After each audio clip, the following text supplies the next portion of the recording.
Hey, the GDS sounds pretty great. Fuck, I'm jumping ship. Pain of the heart will go on. Jumping ship, boys. I don't want to support a shitty Primavera. Fuck that. After that, Richard called Cyrus, Keith, and Maurice to his office. In other words, they were now the most important execs in the reborn Primavera. When the door was closed, the noise of the other execs was cut off, and silence fell again. Hey, Maurice, have a seat. Yeah, boss. So, you called me in first. Well, I'd guess as much. Consigliere, we're all here.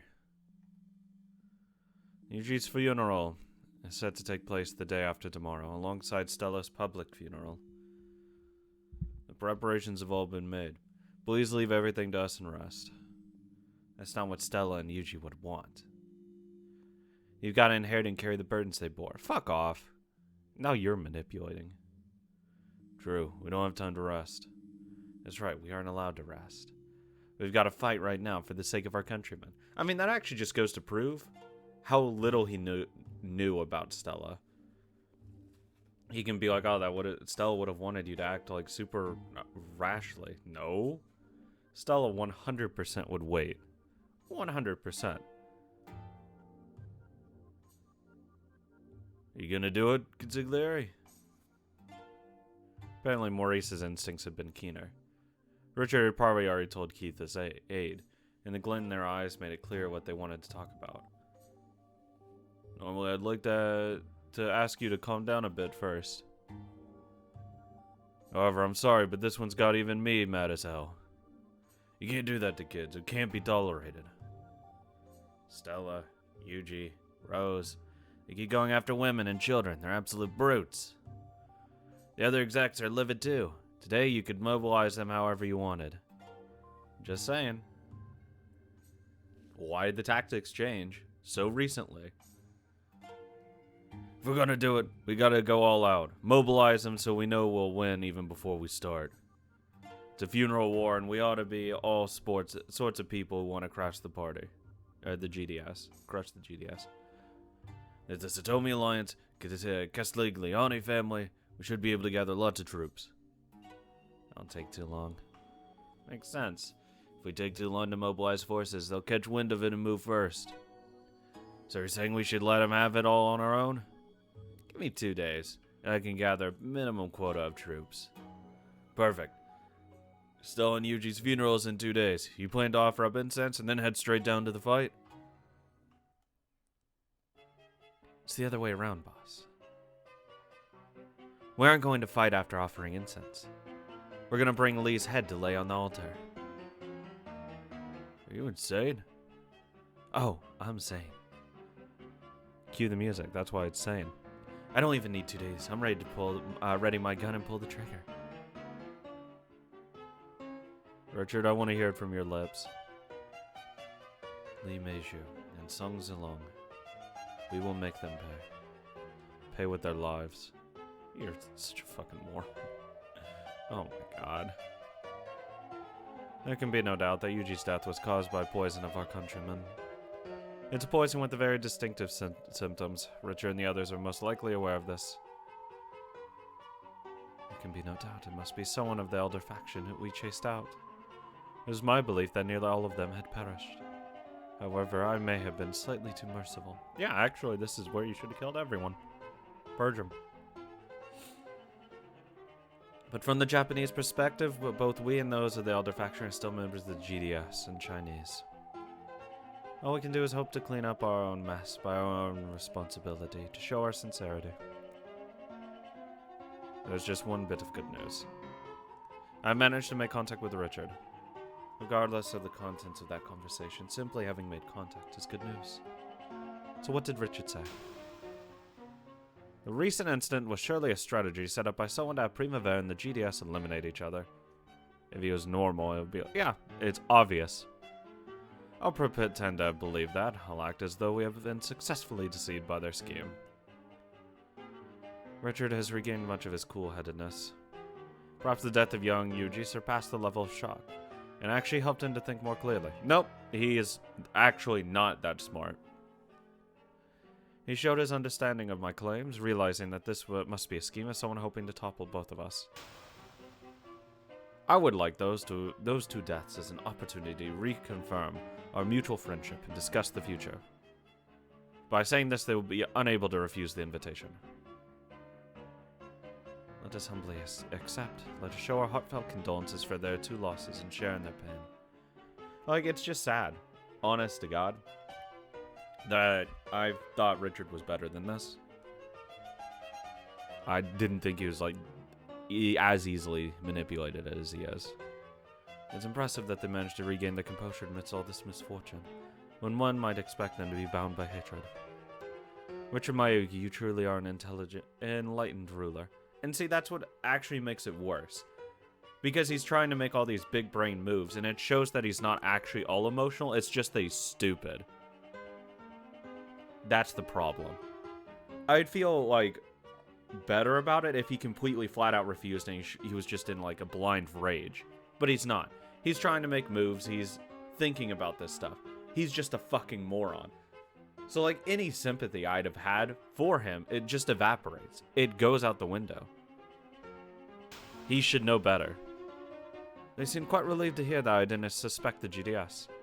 I would like to display our unchanging friendship with the GDS at the combined funeral the day after tomorrow, so I wish to meet with you tomorrow. I realize that you must be busy, but would you be willing to come up by, along with Sun Zilong? When I made that offer, they agreed immediately. Tomorrow, is it? It may be sudden, but we cannot refuse. Yes, it will be our first top-level meeting with the new Primavera. Cancel all of my appointments tomorrow. There's nothing more important than re-establishing our friendship with them.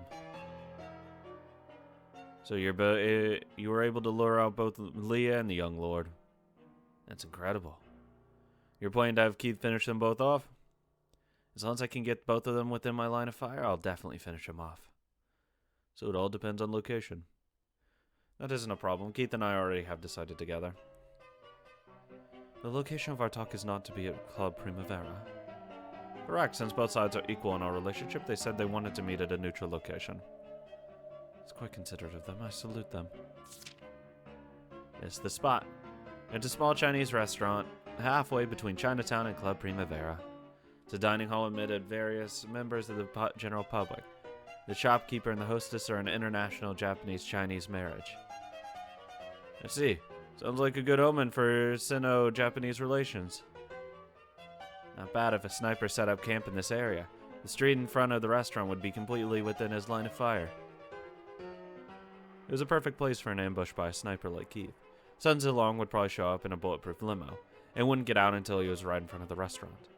However, if Keith set up camp on a roof with a view of that street, his target would be perfectly in line with Keith's scope the moment he got out of the car. Why don't we just chat in the car then? We've got two targets. Will it really work out? We'll make it work out, so I'm not worried at all. I will go out into the street first, welcome them, and offer to shake hands. Clever. If Richard's there to welcome them, they'll be forced to get out of the car and stop. This is literally just the Alfred shit and Caleb shit early on when he tried to assassinate him. It's literally the exact same plan. It didn't work then. There's no way the young lord will leave the car while Lee is still inside all by himself. The distance is 300 meters. I'll definitely finish off both Lee and Zilong.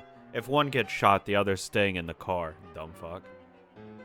So it's not like I'm suddenly chicking out, but will it really work? Will that fancy major really wipe our asses for us? I mean, what's even more actually brain dead is the idea that they think it would work, and even if it did, let's say it worked out. What do you think would happen? The GDS would send someone else. They have other people. They have other fucking dragons. They'd send in everybody to kill you all, to absolutely crush you. This is such a stupid plan. I just got off the phone call with Major. He said he'd use his authorities to handle everything. He's like us. We can trust him. Yeah, you are a fucking idiot too. Even if the sniping works, would the GDS really just give up with their two heads taken out? No! As to that, we have already gone through the Major to obtain promises of assistance from the former elders who were chased out of the GDS. You trust them!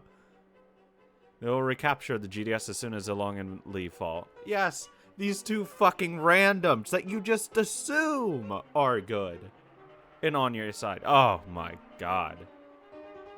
Absolute fucking zero IQ. Even the other GDS execs don't know about Zilong and Lee's secret conversations. They don't give a fuck! In other words, their underlings think that incident really was caused by a third party. So to fool your enemies, you gotta start by fooling your friends, is it? Yeah, totally. We'll take advantage of that. A third party targeted us before our talks. If we push a story like that, the GDS won't come to looking up for us to blame. Except this one's way more obvious when they go just to meet you, and they're the only ones that die. It becomes really fucking obvious. Like, at least take a bullet to the arm or something to make it look like you got hit, but like they missed. That would at least sell it. But no, you guys are gonna be fucking morons. That's an interesting picture you've drawn up. Can we just go back to women controlling this? Jesus Christ. They're so much more intelligent. Christ alive. Or are you're gonna make it look like some third party did the sniping? How are you? If only the Lord and Lee get taken out, I doubt they'll believe it. That's the important part. The story won't work unless Richard is attacked. So we need a plot to include an attack against the car Richard is in. Just shoot him in the arm! A car containing a body double, which we prepared out of caution, will be attacked on the way to the restaurant. Oh god, this hurts. According to the plot, I will have entered the restaurant long before the meeting, thus escaping the danger. I see, but will that really work out? Last time, those guys started a massive gunfight that dragged in tons of people, just to make it look as though Lee's sister got attacked. Man, if only you could have talked to Alan about this. Holy shit. Alan, wake up! I doubt you'll be able to mimic them by ordinary means. In that case, we merely have to do the same as they did. What you mean?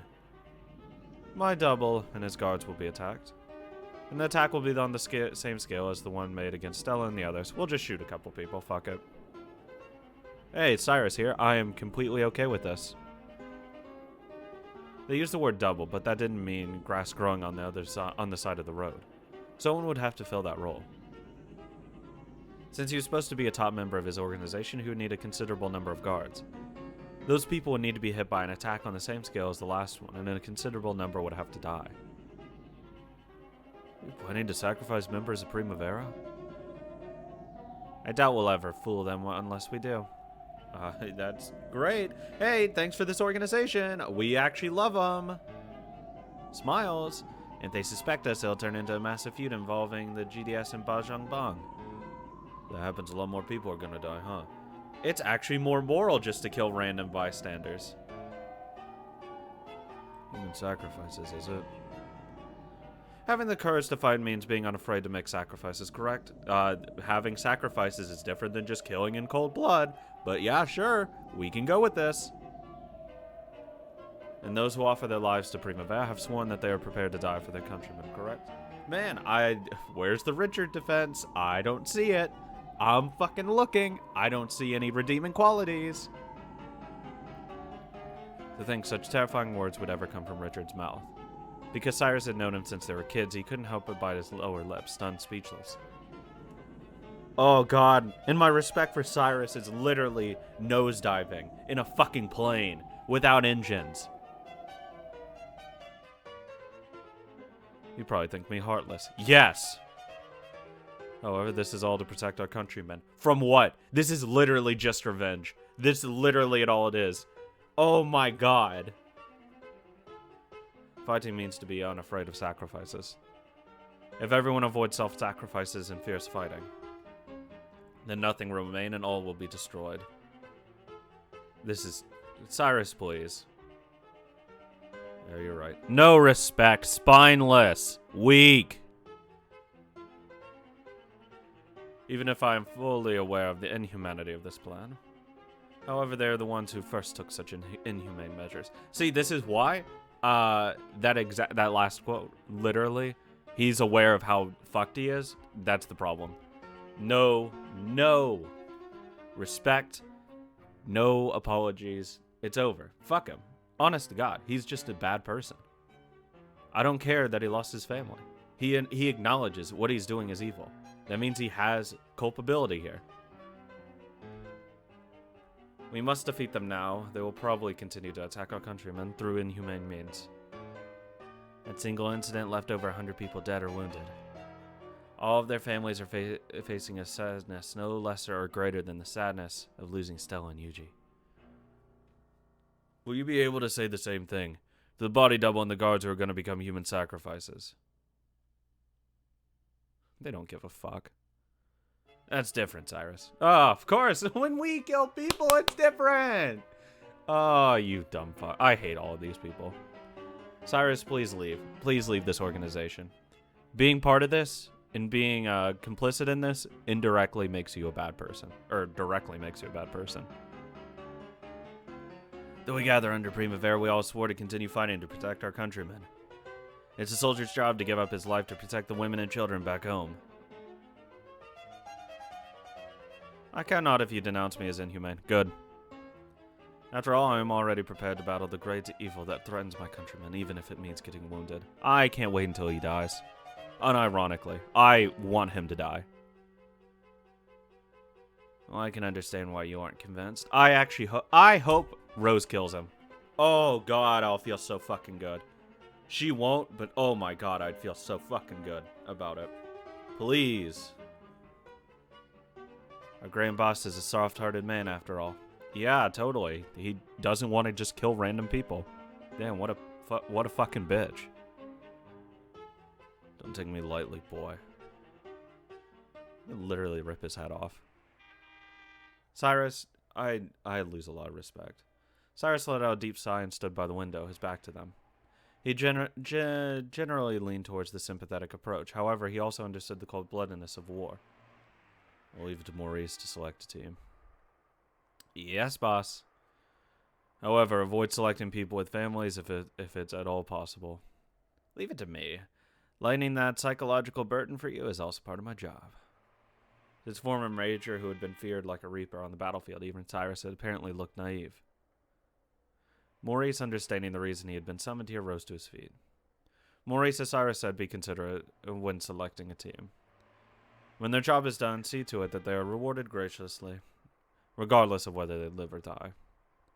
Yes, boss. Please leave the rest to me. Thank you. I knew I could rely on you. Now I'll be on my way. It starts tomorrow. There's no time.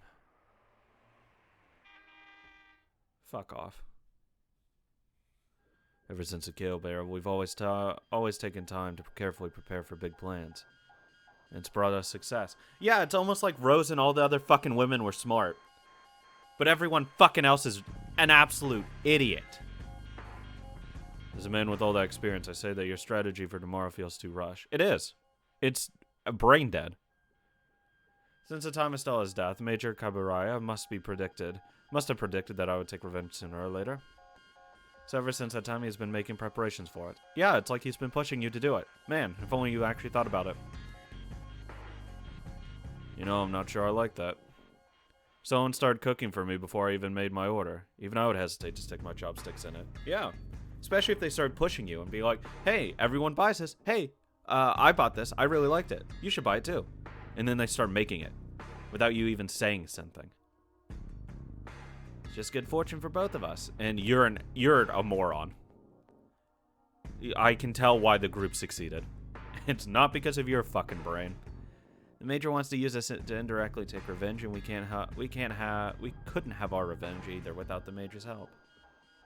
It's specifically because our aims coincide that we are able to move so quickly. Yeah, it's so convenient. Let's see. After all, when someone arranges a free set meal for lunch, they make everything in advance, even though you don't order. What the heck, Grand Boss? That sounds totally cool. To us, there was simply a decision to be made. However, to the Major, this was carefully prepared revenge drama. Yeah, crazy how he was planning this before it even happened. Man, it's like he was ready the day after. It's crazy. Wow, it's like he prepared for this. Huh. Major wrote the script. Now all we need is the actors. Oh, how do you have a script prepared? Oh, damn. Oh my god. You got I want to kill myself. I don't like dancing to someone else's script. Cyrus was about to say that, but stopped. He should have. Cyrus's spine right now is literally the pudding that Yuji was vomiting out. Spending time preparing is not always the best option. It's literally the best option. The commander must be quick to seize opportunities. Not preparing for a fucking war literally gets you to lose every fucking war you'll ever do. You will never win without a fucking plan, and a good plan. If they waste time preparing, the enemy would catch on to their plans. They won't. So a sneak attack that seemed hasty even to them might be successful. Maybe. Short term. There's nothing so reassuring in this City 23 as having the Major back us. Yeah, we might not get another chance with everything arranged so perfectly. Cyrus, please handle security at the location of our talk tomorrow. I don't intend to create more victims than are necessary. Fear not. How many are necessary? To fool your enemy, you must first fool your friends. We're simply borrowing that same tactic. We'll erase Sun Zilong and leave Major, making it look like an attack by a third party that doesn't exist. In order to form a unified front against that third party, we will repair our relationship with the new GDS controlled by the Council of Elders. The Council of Elders literally wanted you guys destroyed at every turn. Remember Wang? His group? The one we were diametrically opposed to? Oh. The entire plot has already been drawn up. If we were using a plot you'd drawn up entirely by yourself, I'd have no complaints. Do you have an objection? Of course not. We can't allow the GDS to continue to act so arrogantly. If only you had regained your composure, Richard, I'd be satisfied. I am composed. This is why I won't let this once-in-a-lifetime chance slip by. The more time we waste, the more the GDS will be able to cover up that incident, and the surrounding family's motivation to assist us will decrease it dramatically. As I say, you gotta strike while the iron is hot. Exactly. If we let this chance slip by, we'll never get another opportunity to snipe the prudent Lee Major and Sun Zilong at the same time. Whatever. Understood. Absolute fucking morons. Wonder if it'll really work. It will. After all, they believe I will clean up after them. Gabriel had explained to Richard that the former GDS elders would take action, so this wouldn't result in a feud. And they're morons for believing it. However, that was just a promise of words and a lie. Of course it was. Obviously. After all, those former elders had already been eliminated in the utmost secrecy. Good. If the young Lord and Lee were sniped, the GDS would be left in absolute chaos, for the time being, and then they will crash hard on Primavera. It would be so easy to convince them that this crime was committed by Primavera, who mistakenly believed the GDS to be culprits of the previous incident. Yeah, I mean, it's so obvious that that's going to happen. Like, you don't even need, like, reader knowledge for that to happen. If you kill their two leaders, they will come and kill you. It would be like if someone fucking killed, like, the President of the United States, and they're like, oh, you know what, it's fine, it was a third party. No! The Warhawks in said group will be like, we are going to eliminate them. We are going to come down with the full might of everything we have and destroy you. There's no question. We'll glass them. All that remained was for the massive view to come crashing down like a pack of snow. There's no cover-up that could work. They would just know it's you. Revenge sparks revenge, and a rain of blood. No, a storm of blood would probably blow through. That's the problem with revenge, though, because it's a never-ending cycle. Because no one ever stops and says, I've had enough. I don't want this to continue. And that was the bloody revenge Gabriel desired. I can't wait for him to die, too. Oh, Liz, father, mother. The time is almost here. Very soon the demons of Earth will receive their divine punishment. Fuck off, Gabriel. Alan here, not doing anything. Tomorrow at noon it is, then I will notify the young lord. Please give Mr. Zanzalong my regards, Lee. Something the matter? I must apologize for misjudging you. The young lord has said the same. At tomorrow's meeting, he will probably apologize to you directly. Apologize for what? After killing Stella, after killing Yuji, just what are you trying to apologize for? We didn't think you were a man capable of making such composed and rational decisions. And this, even though your heart must have been torn in two by the incidents with Stella and Yuji. Richard's boiling emotions caught in his throat. It was a good thing this was over the phone. Though it didn't show on his face, the look of a demon was clearly visible in his face. He desperately swallowed it down and worked to make at least his voice sound composed. At this time, with Madame Rose absent, it was only natural that I keep my composure. You are a dragon. I have no choice but to respect you. Instead of being bewildered by false rumors, you have endured the misfortune brought upon those close to you, and made a clear-headed decision. The GDS sincerely welcomes your wise decision and offers you unlimited respect. My. Never thought I'd hear that coming from you. I'm so embarrassed I wish I had a hole to crawl into. And separate from that, we owed Primavera with regards to one more matter. Oh, what could that be? My little sister's life was saved by one of your men.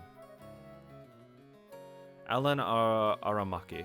He's a young man working for Primavera under Battalion. Perhaps you know him? Keith had told Richard that Alan had probably gotten involved in that incident and died. And now Alan's name had appeared at a strange time. Glad you were able to protect Yuki. Alan is currently recuperating with us. His physical condition is almost completely recovered. I hope he will be able to return home tomorrow at the earliest. Oh, my. So even you looked after his wounds. Keith was waiting, prepared to take on a big job the following day. He'd been burning it with a quiet blue flame of anger, precisely because he had lost Alan along with Stella. If Keith learned that Alan had been kept safe in Chinatown, it might easily shake him. No. But it was possible Alan was a traitor. Or this could be a show to make it look like the GDS wasn't the culprit. So is this a cheap rendition of Romeo and Juliet? Yes, it is.